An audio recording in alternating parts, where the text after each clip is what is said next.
What's up guys, it's Lexi. I'm back finally. So today I'm going to be talking about how to get recruited for softball. I'm sure it's not too different, but I played softball in college for BC, so I know about softball specifically. I just want to go through and give some insight into what to do if you're looking to be recruited, if you want to go play D1 softball or even D2 to D3, I'm sure it's the same. I know that when I was recruited, I didn't really know much about the recruiting process. I know that it would have been a lot more helpful if I knew some things that I didn't know and started doing things earlier than I did, so that's why I kind of want to make a video for anyone who plays softball and wants to be recruited. So if I keep looking down, that's because I wrote down some notes on what to go over. First, I just wanted to kind of talk about my process of being recruited. So I was being recruited, I want to say I was a freshman, sophomore in high school, and basically I got recruited by going to tournaments, getting contacted by certain schools. I did send out emails, I did have a video.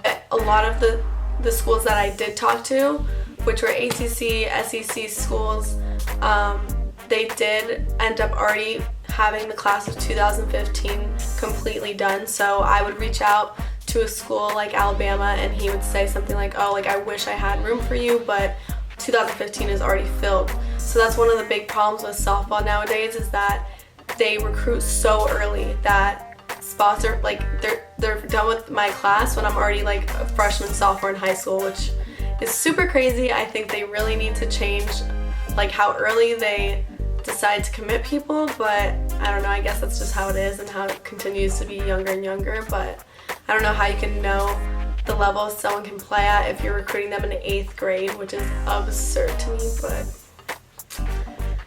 yeah, so one of the main things you first want to do is, obviously you're going to need to be playing year-round.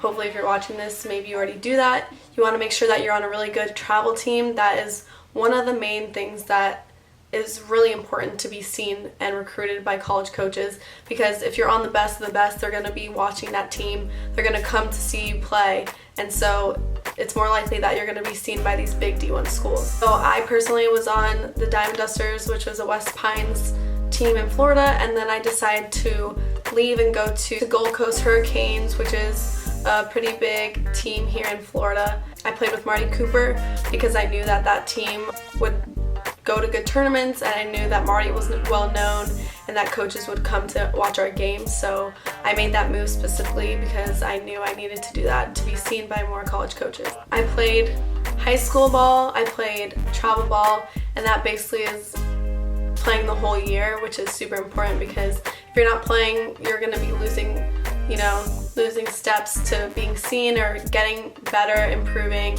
You need to work super hard, you need to practice all the time. I know that softball was my entire life. I didn't have summer, I didn't have breaks, I was always playing, and that's kind of what you have to do if that's what you really want to do, is go play college softball. It's a lot of dedication and hard work.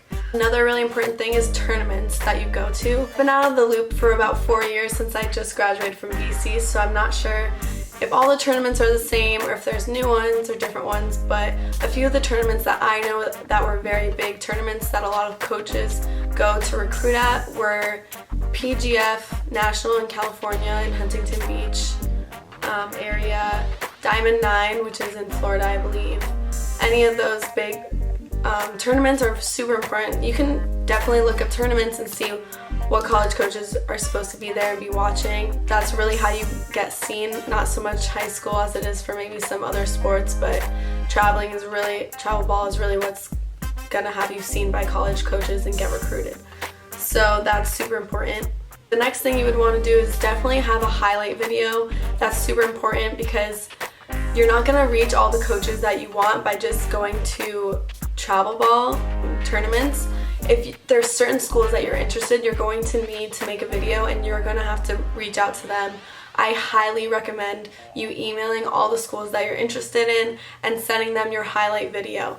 So if you are going to make a highlight video, I recommend it not being longer than 3 to 5 minutes, and I highly recommend if you have a parent that comes to your games to record you and record your at-bats, and if they can somehow get you fielding, that would be awesome, because coaches, you know, I guess like you could go and hit on the field with your parent or coach, but they really would like to see live at-bats in real games. So I highly recommend getting game footage for your recruiting video. Literally just put the little clip of you getting your hit, like that's it. You don't need to show like anything else unless like you're super fast, which was something for me. So I would show me beating out balls to first base, beating out a bunt, beating out a hit, stealing second, running from second to home when I'm reading a ball. So I was super lucky that I had my parents who came to basically like literally all of my games, and they also videoed like everything. So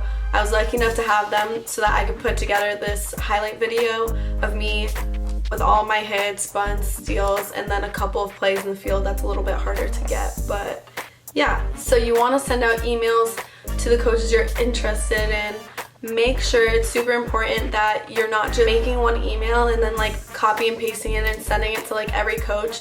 You want to make sure you're putting the right coach's name. You don't want to be sending an email to UF and then saying, oh, hey, Coach Alameda or something like that. You don't want to be switching around the names, because that just, nobody's going to want to like recruit someone who can't even take the time to write the correct name of the coach. Make sure that you guys are personalizing it and that you're sending it to the right person and attaching your highlight video to that email. I would say I'm the class of 2015, which is when I graduated high school. Play center field and shortstop. I'm a slapper. I'm 5'3". You can include your height if you'd like, and just say that you'd like to go to their school, or you're interested in going to their school or being on their team or recruited by them, and see if you get a response. I know that you can't really get a response until, let me go check. You're not allowed to be contacted by the coach until September 1st of your junior year, I believe. It's really important to also have supportive high school and travel ball coaches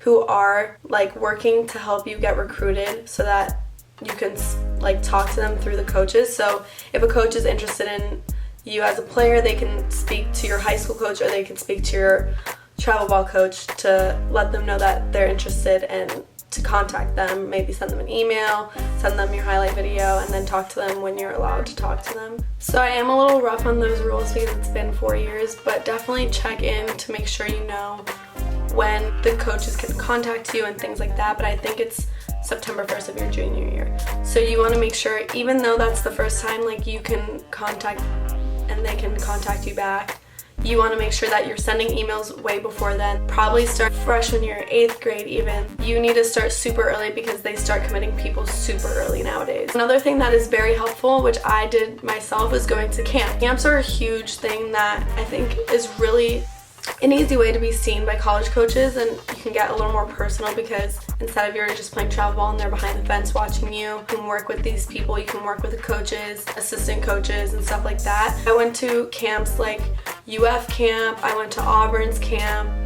Where else did I go? I did like, I think, is there such thing as an on-deck camp? I feel like I did that, but I'm not sure. But there are camps where it's not just for one school. There's camps that you could be seen by many college coaches that all get together for a certain camp to specifically see softball players and recruit them from the camp. I think it's a really smart way to be seen and recruited by college coaches. If you're super serious about playing in college, you definitely want to look into the camps. You definitely want to look into the camps of schools that you would like to attend, possibly play for. The last thing is negotiating money. I can't say a lot about this because I really don't know a lot about how to go by. Like, clearly I was recruited by BC, so fun fact, I literally didn't know who BC was when they first contacted me. I had gotten an email.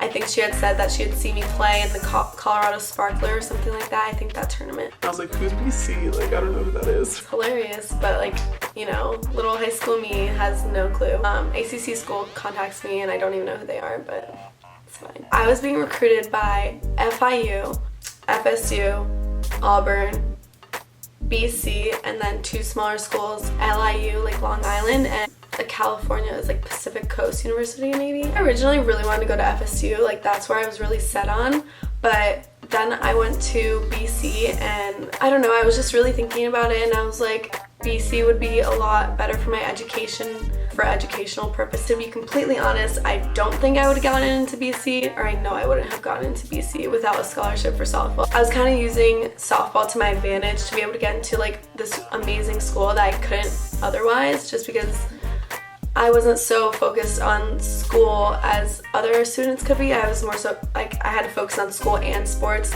throughout, literally since like elementary school to like high school. Like I was always playing sports, doing school, so that wasn't my like focus. You know, school's super important, you need to get good grades, but I wasn't taking a million APs, getting straight A's. I was getting A's and B's, and I was also focusing on softball so I can get recruited.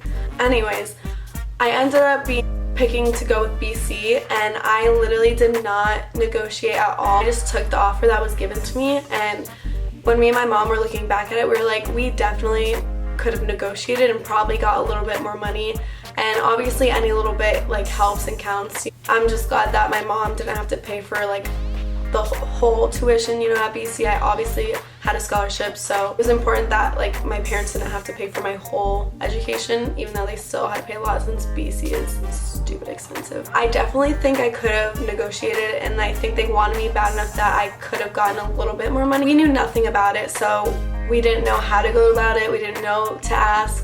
We didn't know anything like that. I think it doesn't hurt to ask. The school's gonna give you what they can, and if you ask for more, the worst they can say is no. Obviously, if you're in a financial situation that you can't afford it, you have to let them know that, and you know, if they want you bad enough, they're gonna give you the money they need, and if they don't have it, then they're gonna give you what they have, and either you can decide to do that or decide to look elsewhere. I just wanted to mention that because I know that looking back, I feel that I could have said something and maybe gotten, you know, a little bit more scholarship than I did, but it all worked out anyways. I graduated from BC.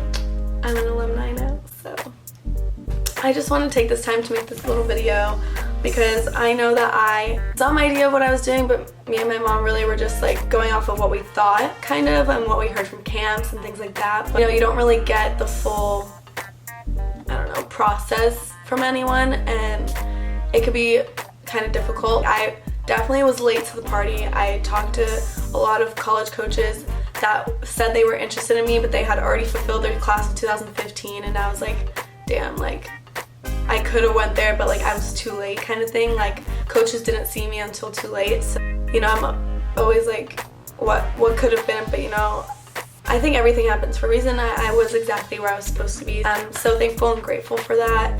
I hope you guys enjoyed this little video of me talking about how to be recruited. Don't forget to like and subscribe down below. If you want any other softball related videos or have any questions, just leave a question down in the comment and I'll try to get to it and reply back if you have any questions about softball. Thank you for watching, and I'll see you guys next time.